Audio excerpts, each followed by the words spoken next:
ہم اپنا آج کا سبق شروع کرتے ہیں۔ اعوذ باللہ من الشیطان الرجیم، بسم اللہ الرحمن الرحیم۔ 190 شروع ہو رہی ہے۔ اعوذ باللہ من الشیطان الرجیم، بسم اللہ الرحمن الرحیم۔ وقاتلوا فی سبیل اللہ الذین یقاتلونکم ولا تعتدوا اللہ لا يحب المعتدین واقتلوهم حيث ثقفتموهم وأخرجوهم من حيث أخرجوكم والفتنة أشد من القتل ولا تقاتلوهم عند المسجد الحرام حتى يقاتلوكم فيه فإن قاتلوكم فاقتلوهم كذلك جزاء الكافرين۔ وقاتلوا، اور تم قتال کرو، تم جنگ کرو، فی سبیل اللہ، فی میں، سبیل راستہ، اللہ کے راستے میں، اللہ کی راہ میں۔ وقاتلوا فی سبیل اللہ، اور تم قتال کرو، تم لڑو، تم جنگ کرو، فی سبیل اللہ، اللہ کی راہ میں۔ الذین، ان لوگوں سے، الذین، ان لوگوں سے، یقاتلون، جو لڑیں، جو جنگ کریں، کم، تم سے۔ الذین یقاتلونکم، جو تم سے لڑیں، جو تم سے جنگ کریں، تو تم بھی اللہ کی راہ میں ان سے لڑو، ان سے جنگ کرو۔ ولا، اور نہ، تعتدوا، تم زیادتی کرنا، ولا تعتدوا، اور تم زیادتی نہ کرنا، ان، بے شک، اللہ تعالی، لا، نہیں، یحب، پسند فرماتے، المعتدین، زیادتی کرنے والوں کو، حد سے تجاوز کرنے والوں کو۔ ان اللہ لا یحب المعتدین، بے شک اللہ تعالی زیادتی کرنے والوں کو پسند نہیں فرماتے۔ یہ آیت اور اس سے اگلی آیات، ان کا ایک مخصوص پس منظر بھی ہے۔ وہ مخصوص پس منظر یہ ہے کہ رسول اللہ صلی اللہ علیہ وسلم نے خواب دیکھا۔ خواب یہ دیکھا کہ میں خانہ کعبہ کا طواف کر رہا ہوں، میں بھی ہوں اور میرے ساتھ صحابہ بھی خانہ کعبہ کا طواف کر رہے ہیں۔ نبی کا خواب وحی ہوتا ہے، یعنی اس کا مطلب یہ ہے کہ اللہ تعالیٰ کی طرف سے حکم ہے کہ آپ خانہ کعبہ جائیں، وہاں کا طواف کریں۔ یہ خواب دیکھا ہے نبی کریم صلی اللہ علیہ وسلم نے سن 6 ہجری میں، یعنی آپ کو مکہ سے مدینہ ہجرت فرمائے ہوئے 6 سال ہو چکے تھے، اور ان 6 سالوں میں آپ صلی اللہ علیہ وسلم اور صحابہ کرام مکہ نہیں جا پائے تھے، طواف نہیں کر پائے تھے، کیونکہ آپ ہجرت کر کے آ گئے تھے، مکہ چھوڑ کے آ گئے تھے، مدینہ تشریف لے آئے تھے آپ بھی اور صحابہ بھی، اور ابھی اس دوران آپ کی کفار کے ساتھ، قریش کے ساتھ مسلسل لڑائیاں اور جنگیں چل رہی تھیں، لہذا وہ کسی صورت بھی مسلمانوں کو وہاں نہ آنے دیتے، حضور علیہ الصلوۃ والسلام کو کسی صورت بھی نہ آنے دیتے۔ اب ادھر حضور صلی اللہ علیہ وسلم نے خواب دیکھا ہے، خواب کا مطلب یہ ہے کہ آپ نے جانا ہے، تو حضور علیہ الصلوۃ والسلام نے صحابہ کرام کے سامنے خواب بھی ظاہر فرمایا اور اس کی تعبیر بھی ظاہر فرمائی کہ ہم چلیں گے۔ چنانچہ مسلمان تیار ہوئے حضور علیہ الصلوۃ والسلام کے ساتھ اور طواف کے لیے، عمرہ کے لیے جانے لگے۔ اب یہاں ایک خدشہ تھا، خدشہ یہ تھا، یقینی بات یہ ہے کہ آگے کفار سے ہمارا ٹکراؤ ہوگا، وہ کب آنے دیں گے ہمیں مکہ میں؟ سوال ہی پیدا نہیں ہوتا۔ ہماری اور ان کی تو جنگیں چل رہی ہیں، لڑائیاں چل رہی ہیں، جانی دشمنیاں ہیں، تو کفار ہمیں مکہ میں نہیں پہنچنے دیں گے، یقیناً ہماری ان کے ساتھ مڑ بھیڑ ہوگی، لڑائی ہوگی، ٹکراؤ ہوگا۔ اب ایک تو حرم ہے، اس وجہ سے بھی وہاں لڑائی ٹھیک نہیں ہے، اور دوسرا جو مہینہ چل رہا ہے ذی-قعدہ کا، یہ بھی اشہر حرم ہے۔ اس اشہر حرم حرمت والا مہینہ ہے، تو حرمت والے مہینے میں لڑائی ممنوع ہے، تو حرمت والے مہینے کی وجہ سے بھی لڑائی ممنوع ہے، اور جہاں ہم جا رہے ہیں وہ حرم ہے، وہاں بھی لڑنا منع ہے، لیکن ٹکراؤ ہوگا۔ تو کیا ہم گناہگار ہوں گے؟ ایسے میں اگر لڑائی ہوتی ہے تو ہم گناہگار ہوں گے؟ یہ مسلمانوں کے ذہنوں میں بھی سوال تھا، اور نبی کریم صلی اللہ علیہ وسلم سے بھی مسلمانوں نے یہ سوال کیا۔ اس پر اللہ تعالیٰ کی طرف سے یہ آیات نازل ہوئیں، وہ یہ کہ تم نے لڑائی شروع نہیں کرنی، تم نے لڑائی شروع نہیں کرنی، تم نے جنگ کا ماحول نہیں بنانا، لیکن اگر کفار بضد ہو لڑنے کے لیے اور لڑنے کے لیے آ جائیں تو پھر تمہارے لیے بھی جائز ہے، پھر تمہارے لیے بھی جائز ہوگا، پھر حرمت، کیونکہ پھر تم دفاع کرو گے، پھر تم لڑائی نہیں کرو گے، پھر تم دفاع کرو گے، پھر تمہارے لیے لڑنا ٹھیک ہے، پھر تمہارے لیے لڑنا جائز ہے، پھر تم لڑ سکتے ہو، پھر تم ان کو مار سکتے ہو، بس یہ کرنا کہ اس کے اندر بھی تم حد سے تجاوز نہ کرنا، اپنی طرف سے لڑائی شروع نہ کرنا، اور دوسرا جتنی ضرورت ہو اتنی ہی لڑائی رکھنا، ایسا نہ ہو کہ انہوں نے شروع کی ہے تو ختم اب ہم کریں گے، یہ نہ ہو، بس ضرورت جہاں تک ہے اشہر حرم کی حرمت بھی برقرار رہے اور حرمت والی جگہ کی حرمت بھی برقرار رہے۔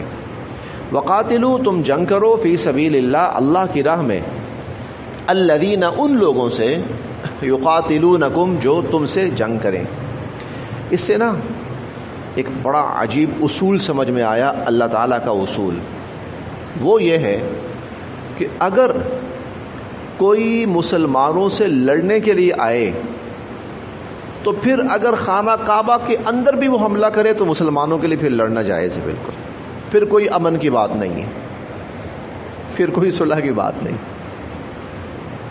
یہ نہیں ہے کہ وہ بم برسائیں اور آپ کہو جی ہم تو صلح اور امن چاہتے ہیں، جو لڑنے آئے پھر لڑو ان سے، مہینہ حرمت والا ہے کوئی بات نہیں، اگر وہ لڑائی چاہتے ہیں تو لڑائی صحیح، جگہ حرمت والی ہے، جگہ دنیا کی روئے زمین کی مقدس ترین جگہ کے اس سے زیادہ بابرکت جگہ کوئی نہیں ہے، حرم مکی ہے، حرم ہے کہ جانور پرندہ مارنا جائز نہیں ہے، اللہ فرماتے ہیں کافروں کو مارو یہاں پر، کیوں؟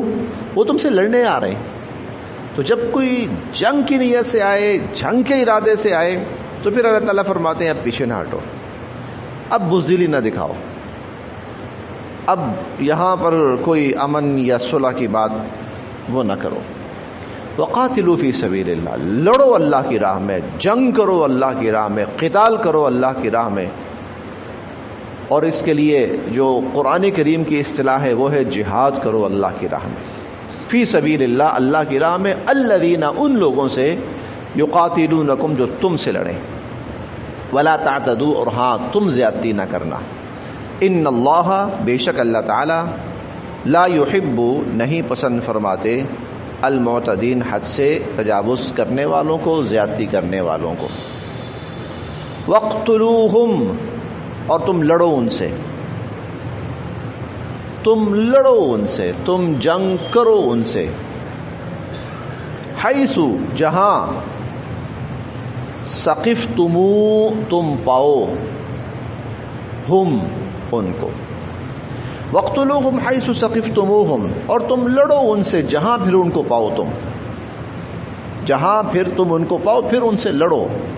جہاں پاؤ سے مراد یہ ہے اگر وہ حرم میں ہے تو تم نے آگے سے پھر چپ کر کے بیٹھ نہیں جانا کہ جناب یہ تو حرم ہے تو ہم کیسے لڑیں، نہیں، اب تم نے حرم میں پایا ان کو تو حرم میں مارو ان کو۔ وَأَخْرِجُوا، اسی لیے آپ دیکھیے کہ حضور صلی اللہ علیہ وسلم نے بعض کافر ایسے بھی تھے جن کو خانہ کعبہ کے سائے میں قتل کیا، حالانکہ وہ خانہ کعبہ کے غلاف میں اپنے آپ کو چھپا چکے تھے، خانہ کعبہ کے غلاف میں اپنے آپ کو لپیٹ لیا تھا. ان کا خیال یہ تھا یہاں ہمیں کون مار سکتا ہے. تو یہ وہ لوگ تھے، ان کے بارے میں حضور نے فرمایا کہ خانہ کعبہ کے غلاف کے اوپر تلوار مار کے ان کی گردن اڑا دو. وَاقْتُلُوهُمْ، اور تم ان سے لڑو، حَيْثُ ثَقِفْتُمُوهُمْ، جہاں تم ان کو پاؤ.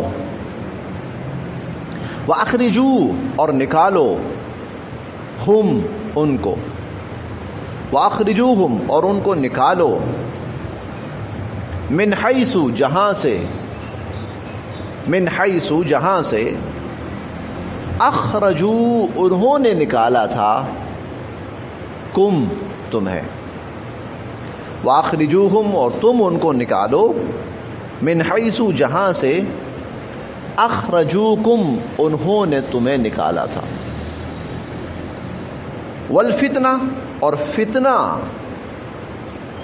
اشد، کہیں زیادہ شدید ہے، سخت ہے، برا ہے، من القتل، قتل سے. والفتنۃ اشد من القتل، اور فتنہ قتل سے بہت زیادہ خطرناک ہے، اور فتنہ قتل سے بہت زیادہ شدید ہے، بہت زیادہ خطرناک ہے. فتنے سے مراد ہے کفر. یہاں پر اگر تم لڑو گے ان سے، کافر مارے جائیں گے تو بے شک قتل ہوا، اور بے شک حرمت کے مہینے میں ہوا، اور بے شک حرمت والی جگہ پہ ہوا، قتل ہوا. لیکن یاد رکھو کفار نے جو فتنہ کفر پھیلا رکھا ہے، یہ اس قتل سے کہیں بڑی بات ہے، کہیں بڑی چیز ہے.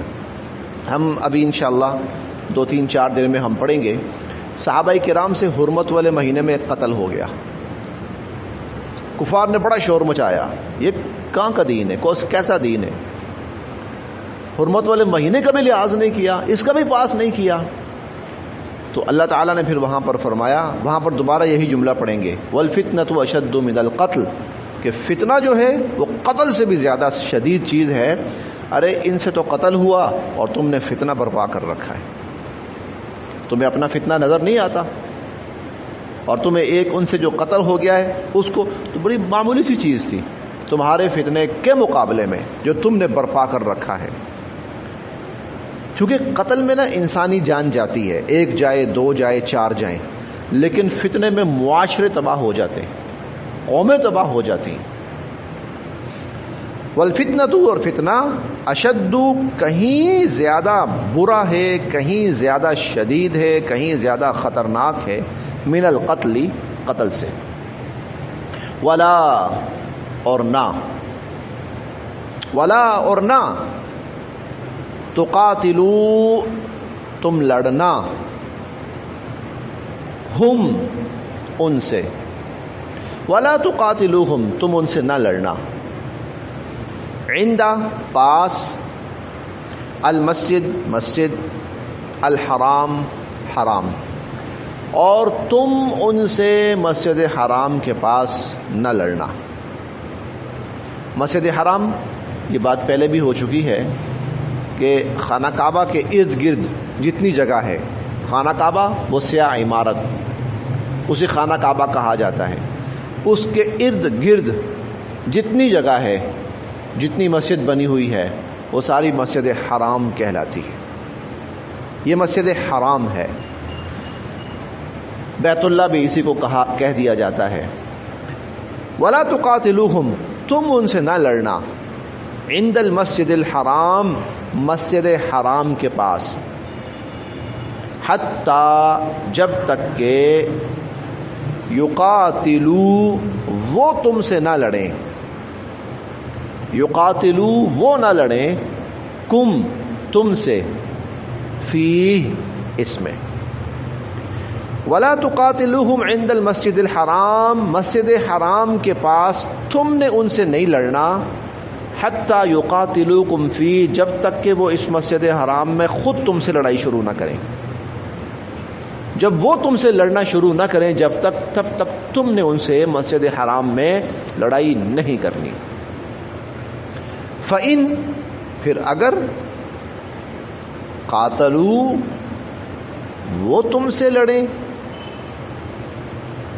قاتلوا وہ لڑیں، کم تم سے، فَإِن قَاتَلُوكُمْ پھر اگر وہ تم سے لڑیں، فَاقْتُلُوهُمْ تو پھر تم بھی ان سے لڑو. اگر وہ تم سے جنگ کریں تو پھر تم بھی ان سے جنگ کرو.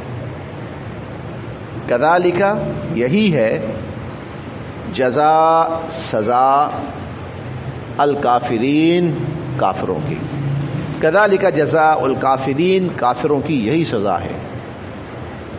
فَإِن پھر اگر انتہوا وہ باز آ جائیں، فَإِنَّ اللَّهَ تو بے شک اللہ تعالی غفور بخشنے والے ہیں، رحیم رحم فرمانے والے. فَإِنِ انتہوا پس اگر یہ لوگ باز آ جائیں، فَإِنَّ اللَّهَ غفور الرحیم تو بے شک اللہ تعالی بخشنے والے ہیں، رحم فرمانے والے ہیں. اور وہ لوگ باز آ گئے، وہ لوگ باز آ گئے. مسلمان جب گئے وہاں پر ابتدائی طور پر تھوڑی سی کشیدگی ہوئی، لڑائی کا سا ماحول پیدا ہوا، لیکن اللہ رب العزت نے اپنے فضل و کرم سے اس لڑائی کو ختم فرما دیا اور صلح ہو گئی، جس کو صلح حدیبیہ کہا جاتا ہے. اس صلح حدیبیہ کا فائدہ یہ ہوا 10 سال کے لیے ہر قسم کی جنگ بندی سے امن ہو گیا، جنگ سے امن ہو گیا، جنگ بندی ہو گئی 10 سالوں کے لیے. پھر ان 10 سالوں میں مسلمان آنا شروع ہوئے مکہ، کفار کے درمیان گھلنا ملنا، مسلمان طواف کے لیے، عمرے کے لیے، حج کے لیے آنا شروع ہوئے، آنا جانا، لین دین، ملنا ملانا شروع ہوا. اور جب یہ سارا کچھ شروع ہوا تو کفار مسلمانوں کا طرز عمل، ان کی زندگی، ان کا اخلاق، ان کا کردار دیکھ کر حیران رہ گئے. ابھی تک تو ایک یک طرفہ تصویر دکھائی گئی تھی نا مسلمانوں کی کہ یہ ایسے ہیں ایسے ہیں ایسے ہیں ایسے ہیں، لیکن جب یہ مسلمان عملاً ان کے سامنے آئے ہیں اور ان کے درمیان گھلے ملے ہیں تو پھر کفار کے سامنے ایک بالکل مختلف تصویر آئی مسلمانوں کی.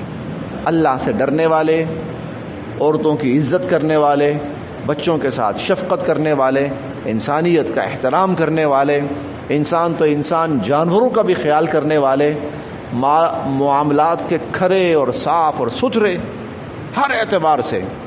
یہ اتنی بڑی تبدیلی تھی، یہ اتنی بڑی تبدیلی تھی کہ کفار کے ذہن اسلام کی طرف مائل ہو گئے. اور پھر صرف 2 سال کے بعد رسول اللہ صلی اللہ علیہ وسلم جب مکہ فتح کرنے کے لیے آئے، 2 سال کے بعد، اس کا موقع بھی کفار نے خود فراہم کیا، وہ تفصیل پھر کسی موقع پر.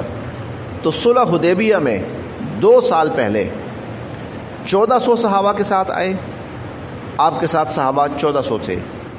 اور جب حضور علیہ الصلوۃ والسلام مکہ فتح کرنے آ رہے ہیں تو 10,000 صحابہ حضور علیہ الصلوۃ والسلام کے ساتھ، 10,000 صحابہ کرام. یہ وہ لوگ تھے، ان میں سے اکثریت وہ لوگ تھی جو اس دوران مسلمان ہوئے اور مکہ چھوڑ کر مدینہ آئے اور حضور علیہ الصلوۃ والسلام کی صحابیت کا شرف حاصل کیا. اور پھر جب مکہ فتح ہوا تو جو رہ سہے لوگ تھے وہ بھی مسلمان ہو گئے.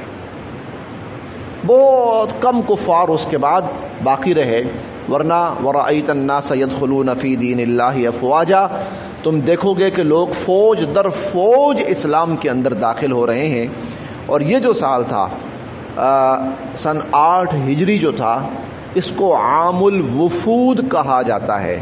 وفود جمع ہے وفد کی، وفد کہتے ہیں گروپ، جماعت، یعنی جماعتوں کی جماعتیں اور گروپوں کے گروپ اور وفدوں کے وفد اسلام لانے کے لیے حضور صلی اللہ علیہ وسلم کی خدمت میں آنا شروع ہوئے.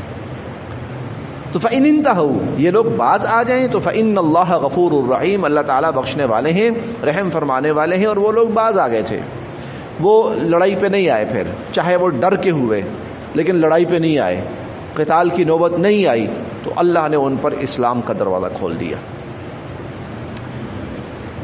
وَقَاتِلُوهُمْ، اب یہ جو اگلی آیت ہے اب یہ عام حکم ہے، اس کا اس مخصوص موقع سے تعلق نہیں ہے، بلکہ یہ ہمیشہ کے لیے یہ حکم ہے۔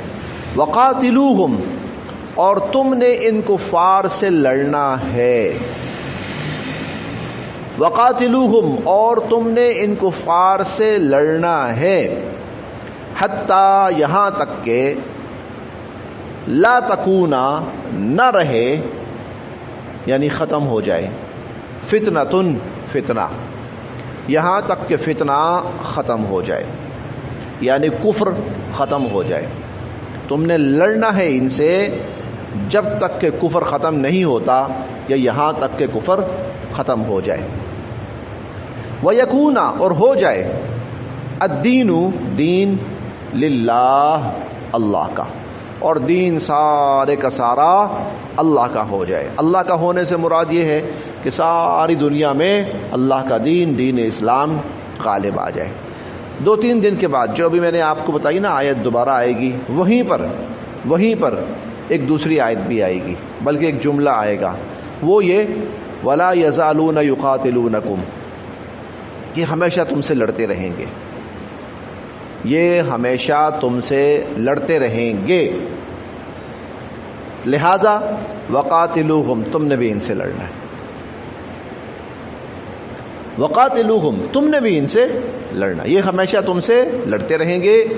اور ہم دیکھ رہے ہیں ہمارے سامنے افغانستان کے اندر مسلمان رہ رہے ہیں اور وہ کسی کو نقصان نہیں پہنچا رہے، پوری دنیا اٹھ کے آ گئی مارنے کے لیے۔ کیوں بھائی؟ کیوں؟ عراق کے اندر مسلمان رہ رہے ہیں، پوری دنیا اٹھ کر مارنے کے لیے آ گئی ان کو۔ کیوں بھائی؟ کیوں؟ مسلمان ہیں، صرف اس لیے مسلمان ہیں۔ برما میں مسلمانوں کا قتل عام ہوا، چچنیا میں مسلمانوں کا قتل عام ہوا، بوسنیا میں مسلمانوں کا قتل عام۔ یورپ کے اندر ایک اسلامی ریاست کیوں قائم ہو رہی ہے؟ یورپ میں ایک اسلامی ریاست بوسنیا کے نام سے کیوں قائم ہو رہی ہے؟ پورا دنیا کفر پل پڑا، ختم کیا ان کو۔ وَلَا يَزَالُونَ يُقَاتِلُونَكُمْ، یہ ہمیشہ تم سے لڑتے رہیں گے، اور وَقَاتِلُوهُمْ، تم نے بھی ان سے لڑنا ہے، حتیٰ، یہاں تک کہ، لا تکون فتنہ، جب تک کہ یہ کفر ختم نہیں ہو جاتا، وَيَكُونَ الدِّينُ، اور ہو جائے دین، للہ، اللہ کا۔ جس ماحول میں پچھلے 25 30 40 سال سے ہم رہ رہے ہیں نا، یہ آیت بڑی مشکل لگتی ہے ہمیں۔ کفار سے ہم لڑیں؟ نہ نہ نہ نہ، ایسی بات نہیں کرنی چاہیے۔ ایک عرصہ تک تو مسلمان جہاد کا لفظ استعمال کریں یہ جرم تھا، اب تو خیر اللہ پاک نے ان مجاہدین کو فتح دے دی اور غلبہ دے دیا، اس لیے بڑے بڑے لوگ جہاد اور یہ اصطلاحات استعمال کر رہے ہیں، ورنہ کچھ عرصہ تک مسلمانوں کی، پاکستان میں مسلمانوں کی لائبریریوں پہ حملے کیے جاتے تھے، وہ چھاپے مارے جاتے تھے، وہ تمام کتابیں جو جہاد سے متعلق ہوتی تھیں، بے شک اس میں قرآن لکھا ہوا ہے اور حضور علیہ الصلوۃ والسلام کے فرامین ہے، اٹھا لی جاتی تھیں، اور جنہوں نے رکھی ہوتی تھی ان کو بھی اٹھا لیا جاتا تھا۔ ہم جس ماحول میں جن کی امداد، جن کے فنڈ پہ چلتے رہے ہیں، ہم ان کے گیت گاتے رہے اور ان کے گن گاتے رہے۔ اب دیکھیں، جب کفار نے افغانستان پہ حملہ کیا، پورے دنیا مسلم کو، امت متحدہ مسلمہ کو متحد ہو جانا چاہیے تھا، بھائی غلط ہے، کیوں کر رہے ہو؟ عجیب بات یہ کہ دنیا اسلام ہے، مسلمان ہیں، وہ مل گئے کفار کے ساتھ، ختم کر دو، مار دو ان کو۔ میڈیا سارا چل پڑا اس طرف۔ اور ابھی پچھلے چند دنوں میں آپ نے ایک چیز نوٹ کی ہوگی، یقیناً نوٹ کی ہوگی، پوری دنیا کا فوکس تھا افغانستان اور طالبان، پوری دنیا کا فوکس تھا، پوری دنیا کا جو میڈیا تھا وہ اس کو فوکس کر رہا تھا، اور پاکستان کا میڈیا مینار پاکستان پہ چڑھا ہوا تھا۔ مینار پاکستان میں یہ ہو گیا، وہ ہو گیا، مینار پاکستان میں یہ ہو گیا، وہ ہو گیا، مینار پاکستان میں یہ ہو گیا، وہ مینار پاکستان میں وہ ہو گیا۔ ہاں جی، آپ کیا کہتے ہیں جی؟ وہ لوگ آگے آئے جن کو لانچ کیا گیا تھا، انہوں نے بس اسی چیز کو اٹھائے رکھا، پوری قوم بس مینار پاکستان، مینار پاکستان، مینار پاکستان، مینار پاکستان، صرف اس لیے کہ اس پاکستانی قوم وہ جو عظیم الشان فتح حاصل ہوئی ہے، عظیم الشان غلبہ حاصل ہوا ہے، کہیں اس طرف مسلمانوں کا رخ نہ جائے، ان کو الجھائے رکھو ادھر۔ جی ہمارا آپ سوشل میڈیا اٹھا کے دیکھ لیجئے، پچھلے کم سے کم یہ 15-20 دن کا، 20-25 دن کا آپ اٹھا کے دیکھ لیجئے. چھوٹا سا واقعہ، بہت بڑا واقعہ نہیں تھا، پری پلانڈ واقعہ تھا، اس کو اچھالا گیا، بس اس کو اچھالا گیا. بھئی ایک اگر عورت کے ساتھ بالفرض زیادتی ہوئی ہے، 4 بندے جو پکڑو ان کو پکڑ کے ان کو سزا دے دو، بات ختم. اور اس کے مقابلے میں کتنا بڑا واقعہ ہوا کہ جس نے دنیا کا اس وقت کا نظام تبدیل کر کے رکھ دیا ہے. اس وقت کا نظام، وہ جو اپنے آپ کو سپر پاور کہتے تھے، وہ ان کو اس عہدے سے معزول کر دیا گیا کہ تم سپر پاور نہیں رہے ہو. ان کو معزول کر دیا گیا. رات کی تاریکی میں وہ اپنے ایئر بیس چھوڑ کے بھاگے ہیں، رات کی تاریکی میں چھپ کے بھاگے ہیں.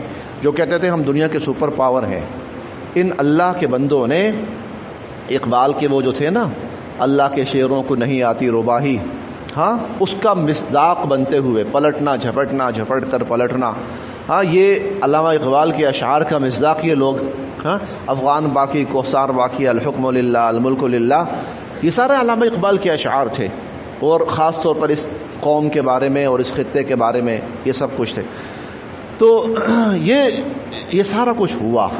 اب ہونا یہ چاہیے تھا کہ پوری قوم کو وہ خوشخبری دکھائی جاتی، امت مسلمہ کا عروج کی ایک پہلی اینٹ دکھائی جاتی، حوصلہ بڑھایا جاتا. لیکن یہاں پر کیا ہوا؟ ایک بالکل الٹی گیم چلائی گئی. تو کفار تم سے لڑتے رہیں گے، وقاتلوہم، یہ تم سے لڑیں گے، حتی لا تکون فتنہ، تو تم نے بھی ان سے لڑنا ہے، تم نے ان سے لڑنا ہے، حتی لا تکون فتنہ، جب تک کہ فتنہ باقی نہ رہے، ویکون الدین للہ، اور دین صرف و صرف اللہ کا ہو جائے. فإن، پھر اگر، انتہوا، یہ لوگ باز آ جائیں، فإن انتہوا، پھر اگر یہ لوگ باز آ جائیں، فلا، تو نہیں ہے، عدوانہ، کوئی زیادتی، فلا عدوانہ، تو پھر کوئی زیادتی نہیں ہوگی.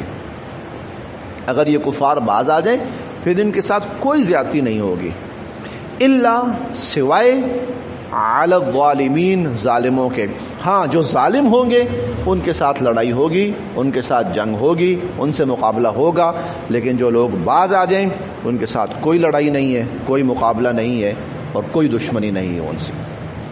یہی وجہ ہے کہ جب مکہ فتح ہوا اور ان لوگوں نے ہتھیار ڈال دیے، مکہ فتح ہوا اور ان لوگوں نے ہتھیار ڈال دیے، تو حضور صلی اللہ علیہ وسلم نے سب کو معاف فرما دی. باز آ گئے نا، فلا عدوانہ، اب کوئی مقابلہ نہیں، اب کوئی بدلہ نہیں ہے. یہ ہوتا ہے اخلاق نبوی. دیکھیں، ہم پڑھیں گے 19ویں پارے میں حضرت سلیمان علیہ السلام کا واقعہ ہے.